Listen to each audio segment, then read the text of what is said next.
भक्तमाल पढ़ते हुए न जाने कब नींद आ गई, पता ही नहीं चला।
वो तो मेरे श्रृंगार से पति की तरह नहीं जलेंगे।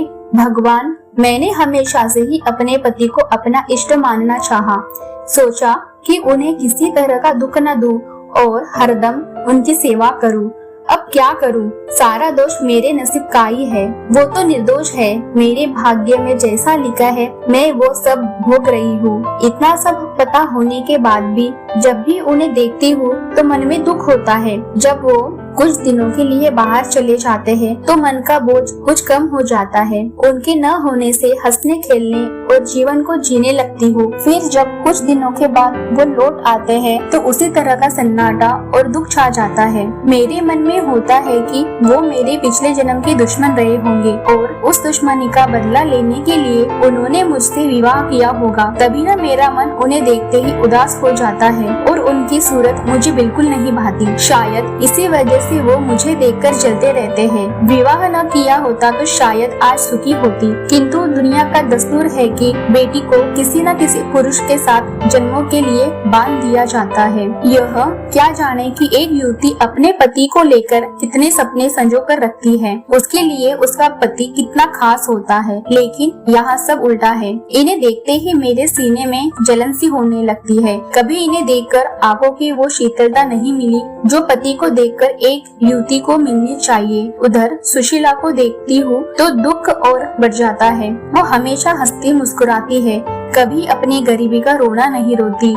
न उसके पास कपड़े अच्छे हैं और न ही गहने। मकान भी छोटा सा ही है। मन में होता है कि काश मैं अपना धन देकर उसकी परेशानियां ले लेती। फिर होता है कि उसका पति ही उसका सबसे बड़ा धन है। उसी से सुशीला को पूरी दुनिया का सुख मिल जाता होगा। सालों से इस सवाल को मन में दफन करने के बाद होते होते एक दिन मुझसे रहा न गया। आखिर मैंने अपने पति से यह सवाल कर ही लिया कि आपने मुझसे शादी क्यों की थी। इस सवाल को सुनते ही मेरे पति ने मुंह बना लिया। वो चिढ़ते हुए बोले, अपना घर परिवार संभालने के लिए और क्या, भोग के लिए नहीं। इतना सुनते ही मैंने पूछा, क्या मैं सिर्फ इस घर का ख्याल रखने के लिए हूँ? उन्होंने कोई जवाब नहीं दिया। फिर मेरे मन में हुआ कि पहले इस घर का सारा सामान जहाँ तहाँ पड़ा रहता था, नौकर सब पूरा पैसा बर्बाद करते थे। अब मैं आ गई हूँ तो इनका सबका ख्याल रखना ही मेरा धर्म है और मुझे यह सोचकर खुश होना चाहिए कि इतनी संपत्ति मेरे पास है। पहले मैं पूरे घर का ख्याल इनके बिना कहे रखती थी, लेकिन अब कुछ नहीं करूँगी। ऐसे घर की किसी भी वस्तु को मैं आगे से हाथ नहीं लगाऊंगी। लेकिन कोई पुरुष विवाह सिर्फ संभालने के लिए थोड़ी करता है। उन्होंने जरूर ये जवाब मुझे गुस्से में चिढ़कर दिया है। वैसे सुशीला ठीक ही कहती थी कि एक घर महिला के बिना अधूरा होता है, ठीक उसी तरह जैसे एक पिंजरा बिना किसी चिड़िया के खाली लगता है। मैं समझ ही नहीं पाती हूँ कि आखिर इन्हें मुझ पर इतना संदेह क्यों होता है। मैं किसी से बात तक नहीं करती और न ही कहीं बाहर आती जाती हूँ। ऐसे में शक करने की कोई वजह भी नहीं है। क्या इन्हें समझ नहीं आता कि घर की इज्जत और मान मर्यादा के बारे में सब कुछ समझती हूँ। किसी भी तरह की गलत हरकत करने की तो दूर मैं उसके बारे में सोच भी नहीं सकती हूँ। कभी कभी मुझे लगता है कि आधे से ज्यादा उम्र निकल जाने पर विवाह करने वाले बुजुर्ग लोगों की यही हाल होता होगा, बेवजह ही अपनी पत्नी पर शक करते होंगे। सुशीला के बहुत बार कहने पर आज मैं उसके साथ ठाकुर जी की झांकी के दर्शन करने के लिए जाने वाली थी। मैं अपने बाल संवार ही रही थी कि तभी मेरे पति कहीं से आ गए। उन्होंने मुझे देखते ही पूछा, किधर जाने की तैयारी हो रही है? मैंने जवाब में कहा, ठाकुर जी की झांकी आज निकल रही है, उसी को देखने के लिए सुशीला के साथ जाना है। इतना सुनते ही वो गुस्से में बोले कि तुम्हें कहीं जाने की जरूरत नहीं है। अपने पति की जिससे सेवा नहीं हो सकती उसे भगवान के दर्शन से भी कोई लाभ नहीं मिलता है। उन्होंने कहा कि मैं जानता हूँ महिलाओं की अच्छे से। उनके यह बात सुनते ही मुझे बहुत बुरा लगा। गुस्से में मैंने कपड़े बदल लिए और चुपचाप बैठ गई। मन में हुआ कि कैसे रोकते हैं, लेकिन पता नहीं क्या हुआ कि जा नहीं पाई। इनके मन में हमेशा ही होता है कि मुझे हरदम खुश रखना चाहिए, क्योंकि मैं इतने बड़े घर और दौलत की मालकिन हूँ। मुझे हरदम इनका गुणगान करना चाहिए, लेकिन यह समझते नहीं है कि धन दौलत ही सब कुछ नहीं होता है। अब ये 3 दिन से बीमार है, उन्हें निमोनिया हो गया है और कितने दिनों से, लेकिन मैं इन्हें एक बार भी देखने नहीं गई। सभी घर में नौकर उनका ख्याल रखे हैं, लेकिन मेरे दिल में किसी तरह की करुणा इनके लिए नहीं आई। मेरा मन इतना कठोर नहीं था, लेकिन जिस तरह से इन्होंने मुझे इस घर की कैदी की तरह रखा, हरदम शक किया और एक पल भी सुख नहीं दिया, उसके बाद इनके लिए दया मन में नहीं आती है। मन में होता है कि मुझे दिए गए दुखों का भगवान ने इन्हें दंड दिया है। अगर कोई समझे कि महिला को यूं ही किसी पुरुष के गले बांध दे और उसे किसी भी तरीके से रखे तो पूरी तरह गलत है। सुना है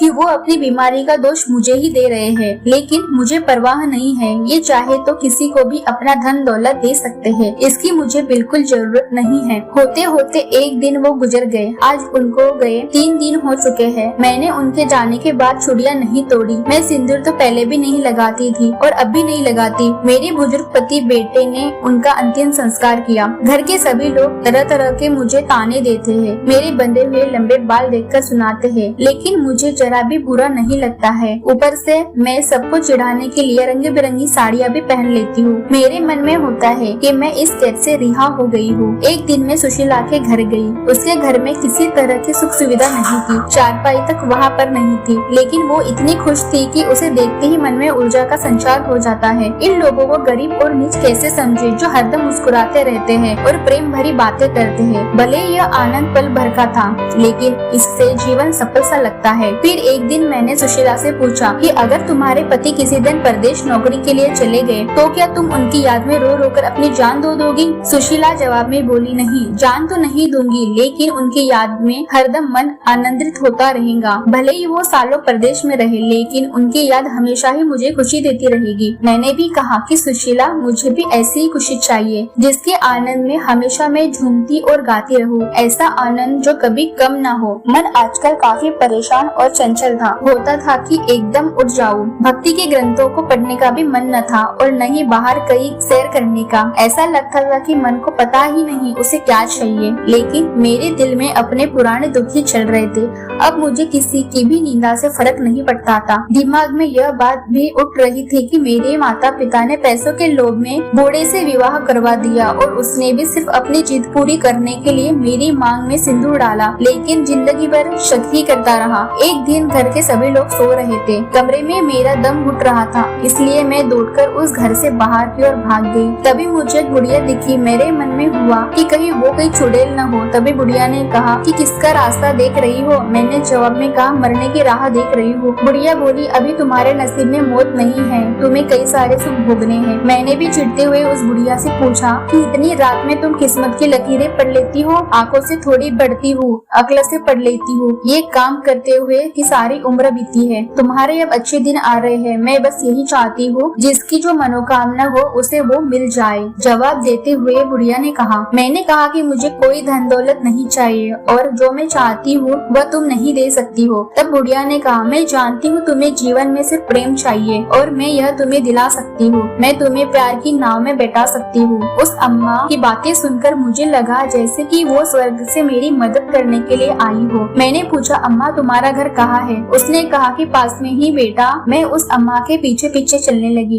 बुढ़िया के पीछे चलते चलते मुझे पता लगा कि वो किसी स्वर्ग से आई और मददगार नहीं बल्कि एक डायन ही है। कहा मैं अमृत की तलाश में थी और जहर मिल गया। मैं तो सुशीला जैसा सुख पाना चाह रही थी, लेकिन कहा डायन की चपेट में आ गई। मेरी इस हालत की जिम्मेदार लोभी माता पिता और मुझे अपनी पत्नी बनाने के ख्वाब देख रहा वो वृद्ध है जिसने मुझे अपनी जिद के लिए पत्नी बनाया। मैं अपनी ये आत्मकथा कभी न लिखती, लेकिन मैं चाहती हूँ कि सभी माता पिता ये समझ ले कि पैसा जीवन में सबसे बड़ा नहीं होता है। मेरी चाहत है कि सब लोगों को मेरी आत्मकथा से मालूम हो कि लड़कियों का विवाह यूं किसी से नहीं कर देना चाहिए। किसी भी लड़की का गला इस तरह से वृद्ध से विवाह करने न घोट दो। अब मेरे जीवन में कुछ भी नहीं बचा, सब कुछ सिर्फ माँ बाप के एक फैसले से खत्म हो गया।